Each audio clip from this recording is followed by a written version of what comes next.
Welcome to my YouTube channel Ramesh online. AP ఉద్యోగులు మరియు పెన్షనర్ల pending బిల్లులు చెల్లింపులు డిఏపై త్వరలో శుభవార్త.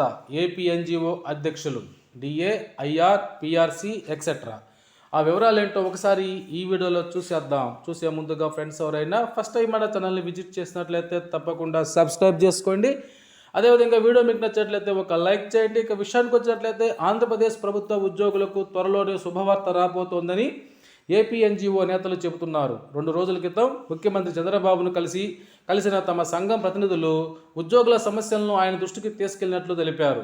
ముఖ్యంగా పెండింగ్ డిఏ, పిఆర్సి కమిషన్ నియామకం, పాత పింఛన్ విధానం పునరుద్ధరణ, కాంట్రాక్ట్ ఉద్యోగుల క్రమబద్ధీకరణ వంటి అంశాలపై వారు సీఎంను కోరినట్లు తెలిపారు.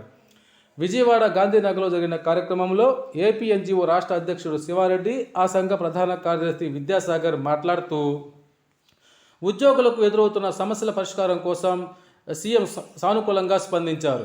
త్వరలోనే మీరు శుభవార్త వింటారు అని ఈ సందర్భంగా ముఖ్యమంత్రి ఆ సంఘ అధ్యక్ష ప్రధాన కార్యదర్శులతో తెలియజేయడం జరిగింది. డిఏ, పిఆర్సి బకాయిలు విడుదల, ఏపీజెల్ఐ, జీపీఎఫ్, సరణ లీవ్ బకాయిలపై దృష్టి పెట్టినట్టు తెలియజేశారు. వెలగపూడి సచివాలయంలో పనిచేస్తున్న ఉద్యోగులకు అమరావతి పరిధిలో ఇళ్ల స్థలాలు మంజూరు చేయాలని వినతిపత్రం అందజేశారు.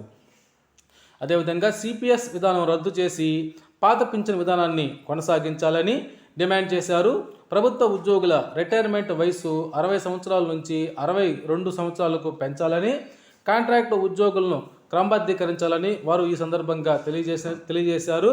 అప్పుడు ముఖ్యమంత్రి సానుకూలంగా స్పందించి త్వరలోనే మీరు డిఏ, పిఆర్సి మరియు పెండింగ్ బకాయిలపై శుభవార్త వింటారని ఆ సంఘ అధ్యక్ష ప్రధాన కార్యదర్శులతో తెలియజేయడం జరిగింది. ఏది ఏమైనా మన క్యాబినెట్లో మిస్ అయినటువంటి ఈ అంశం అది త్వరలోనే ముందుకు రావాలని చెప్పేసి ఏపీ ఉద్యోగ పెన్షనర్లు కోరుకుంటున్నారు.